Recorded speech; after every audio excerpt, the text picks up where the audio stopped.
What's up, guys? It's Simon. So, this is gonna be week 2 in the YouTube Pagan Challenge. And this one is called How Did You Find Your Path? This may be a long video, so I'm just gonna forewarn you now. Let's see, how did I first find my path? Well, I pretty much always knew that I was a witch. Ever since I was about 3 or 4, I told my mom, I'm going to wear makeup and I'm going to be a witch. And the funny thing was, they were both true.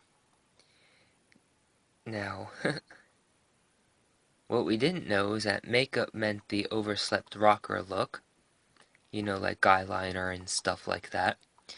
And we didn't know that witch was something that you could be as a guy, let alone a heterosexual guy. So, needless to say, she kind of thought that, oh dear, what am I going to be dealing with? Not necessarily like in a bad way, like you need to be fixed or whatever, but like in a way it was like, what trouble is going to come about this? What types of bullying do I have to be prepared for? What's my son going to go through? Like in regards to that, like she was concerned for my well-being, not necessarily concerned because I wasn't normal. But it turned out that I was normal, for a lack of a better expression. Let's just put it that way. We didn't have to deal with that. Let me just move on, because when I make my next video in the next couple of days or whatever, it's gonna confuse you. So let's just move on from that. Just know that I am heterosexual, and I said I was gonna be a witch, and that I was gonna wear makeup, and both came true, which is pretty typical for Capricorns, especially when they're young. When they say they're gonna do something, they're gonna be something. There is no talking them out of it. It's going to happen. So, I've kind of always been on the path. My grandmother, she was a hippie, and I'm not saying hippies are witches and stuff like that, but they definitely are very in tune on the paganisque level. She was one of the main teachers of nature for me. She really, I can't tell you how many times we would just go outside in the backyard. We didn't even have to go to like a park or thing. We just would play with what nature we have outside, and it was just so much fun. Mum was the same way, but with her being a single parent and working, it was a little bit more with grandmother. And so I kind of always had that connection to nature and that love for nature. And let's see. When did I think I was 14 when I decided to start practicing and all of that. Until I was 14, I did not know that paganism nor witchcraft actually existed. I thought they were. Well, actually, I've never heard about paganism, and at 14, in all honesty, I actually still didn't know about paganism. It wasn't till I think I was about 17, 18 when I found out about paganism. At that point, it was just witchcraft. And I didn't even know until 14 that it was a real thing. I thought it was something made up for television, actually, to be honest with you. And the reason why is because even though I don't come from a strictly religious background, it was kind of like you're either a Christian or an atheist, because it's not like other belief systems were talked about in the family. Like that just wasn't the case. So, 14, by myself, coming on this practice, and not a very good situation happens in that.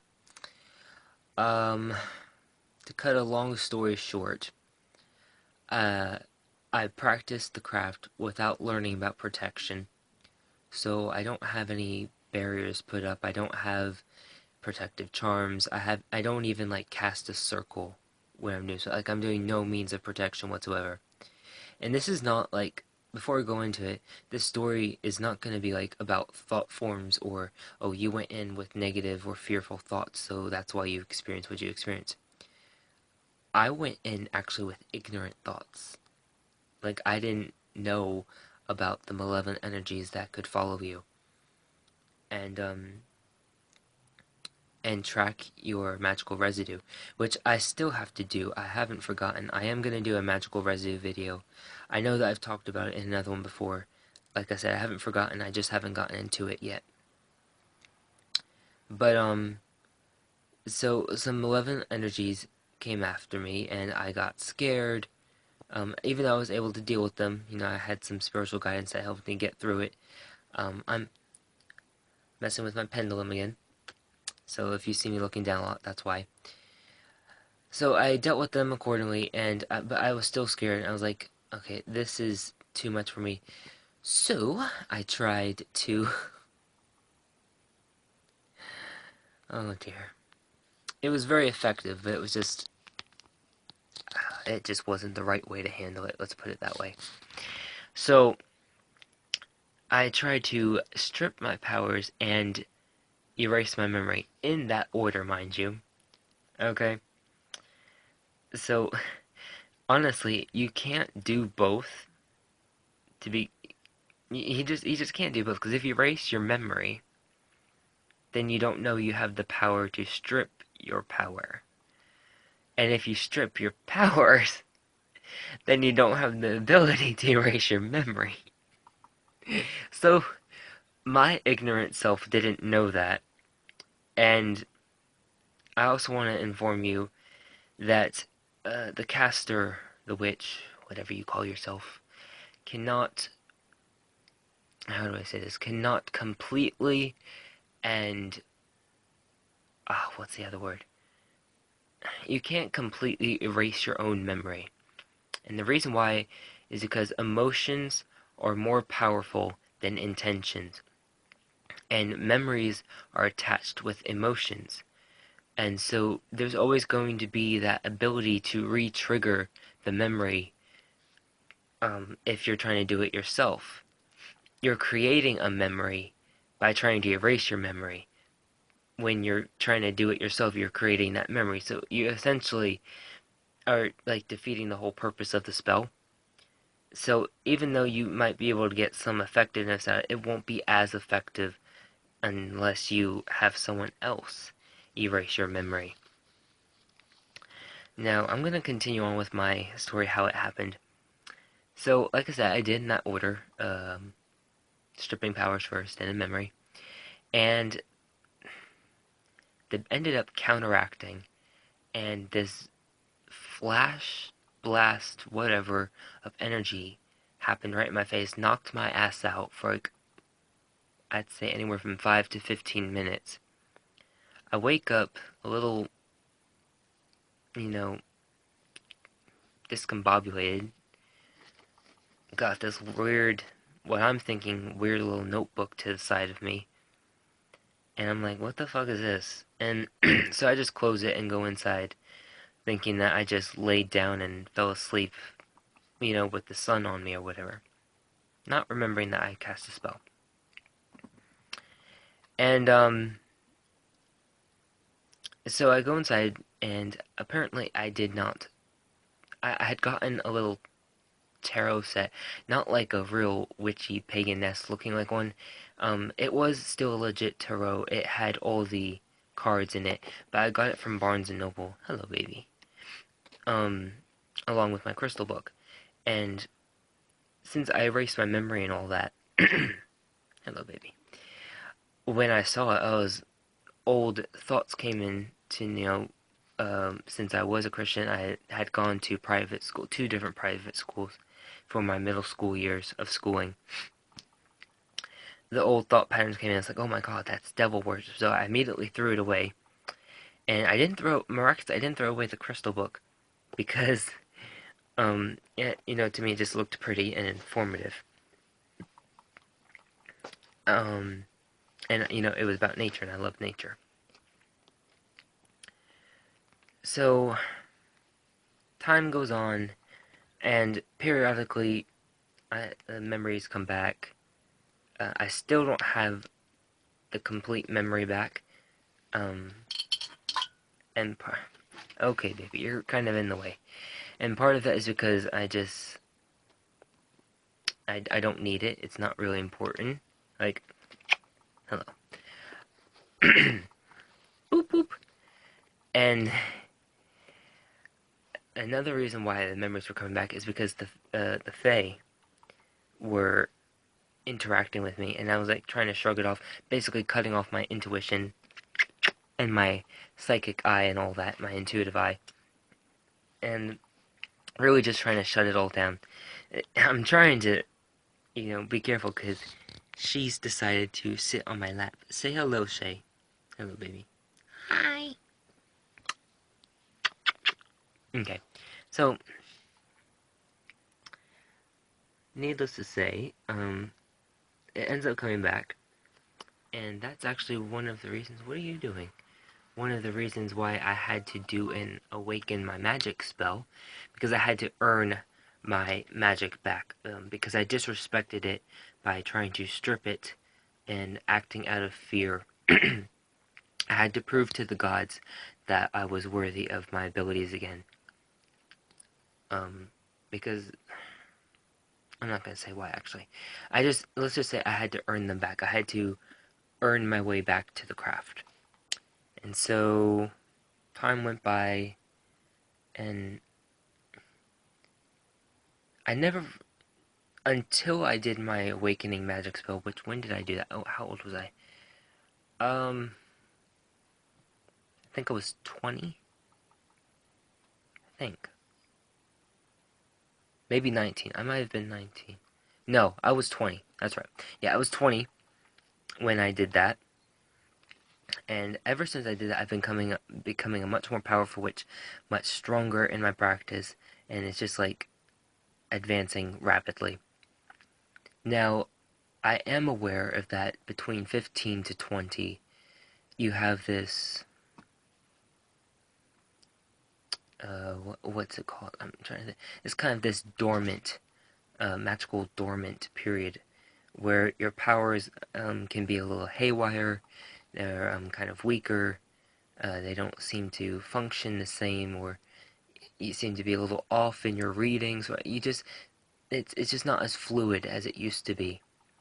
And the best way to explain it is to compare it to the Amish giving their adult children the ability to go out in the English world for a year. That's basically the best way to explain it, is to give you that option to decide if you want to stay a magical practitioner and just work your way through the difficulty of that dormant period or that plateau. I'm trying to think. There was a term that I came up with for naming it, and I'm gonna have to write that in my book. I almost forgot. But yeah, it's very difficult, very very difficult. And it's almost like you lose interest in it too, just because you don't have that interaction like you once had. It's like, how do you connect with it again on this new level where it's like you just, I don't know. It was very difficult. It was just probably why I didn't end up connecting back to it until I was 19, 19 and a half actually. And oops, almost dropped you. So I just lost my train of thought. So I went through that time of dormancy, of that, confusion, which, like I said, is to give you that ability to decide if you want to leave the practice and just be a normal, mundane muggle, whatever you want to call it, to live that lifestyle, or to truly be a witch. It's almost like a test to weed out the weak witches, I guess. I'm not trying to be rude, I just can't think of another descriptor, but it's really kind of to test you. This is really what life is about, that's why we have these struggles. It's to test you and to help you learn and to help you grow and advance. And so I went through all of that. Oh, I forgot to mention an important part. What brought me to the practice, the final thing that catapulted me into becoming a witch and studying it and actually finding out that it was a real thing was actually Charmed.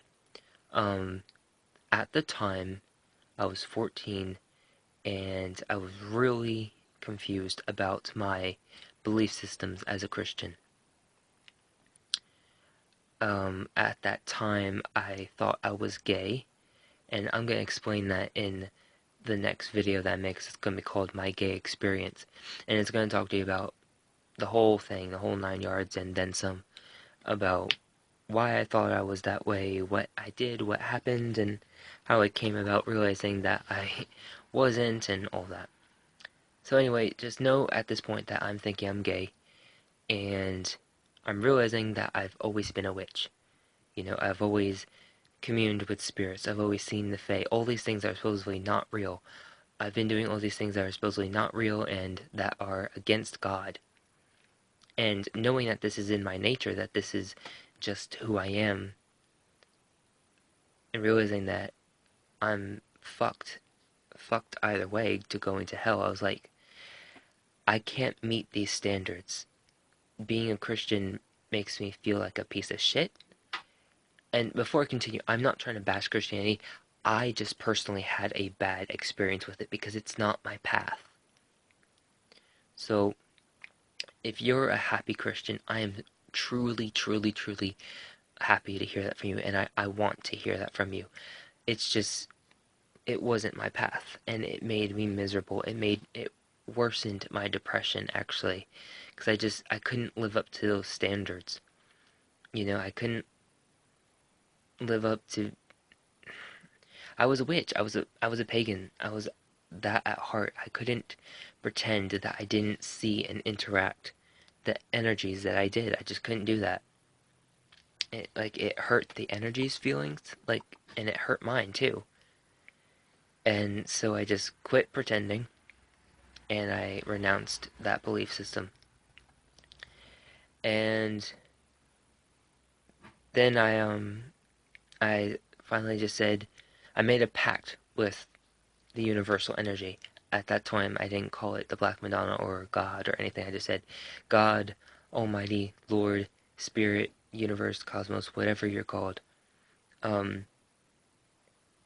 I can't do this anymore. I can't pretend. I can't, because also I wasn't able to connect with Christianity. That's another thing. It wasn't just like me not being able to live up to the standards, because I know that there are gay Christians. I know that there are gay witches that find the way to practice that belief system. But I wasn't even connecting to the belief system, regardless to those situations I just mentioned. So it went on to say that, help me find my path. Help me to find the truth in life. Help me to live my truth and be honest and stuff like that. But basically, what I was saying is that I wanted to live the way I was supposed to. At that time I was still kind of saying it in a Christian way, where it was the way you want me to live, as in like the way Spirit wants me to live.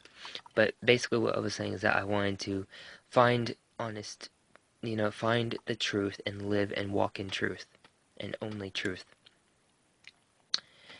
And immediately I got the question in my head, well, what do you like?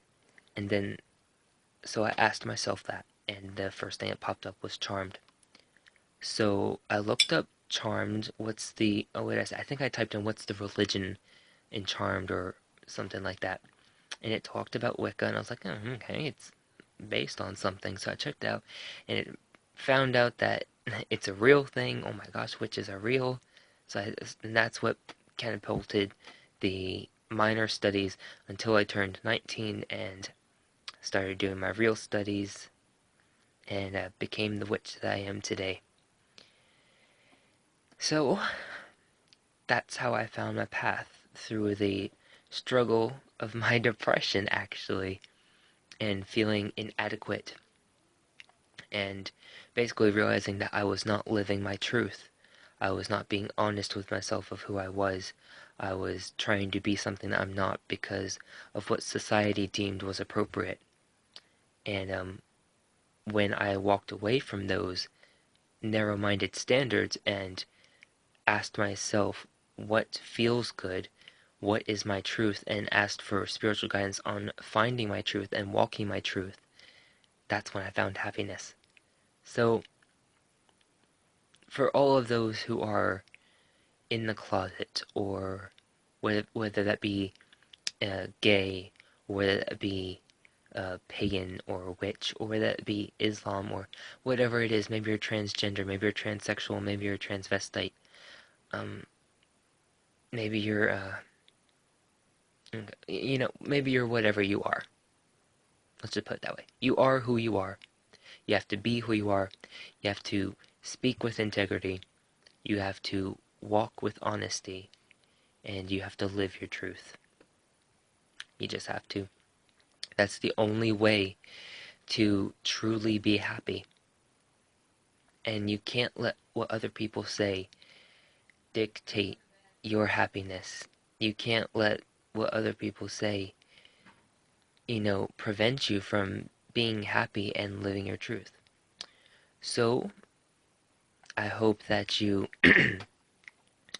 find some encouragement in this to break free from those chains that are restraining you from being honest with yourself and living your truth. And I hope you live your joy, find your happiness, live it to the utmost. And as always, thank you for watching, and blessed be my dear witchlings.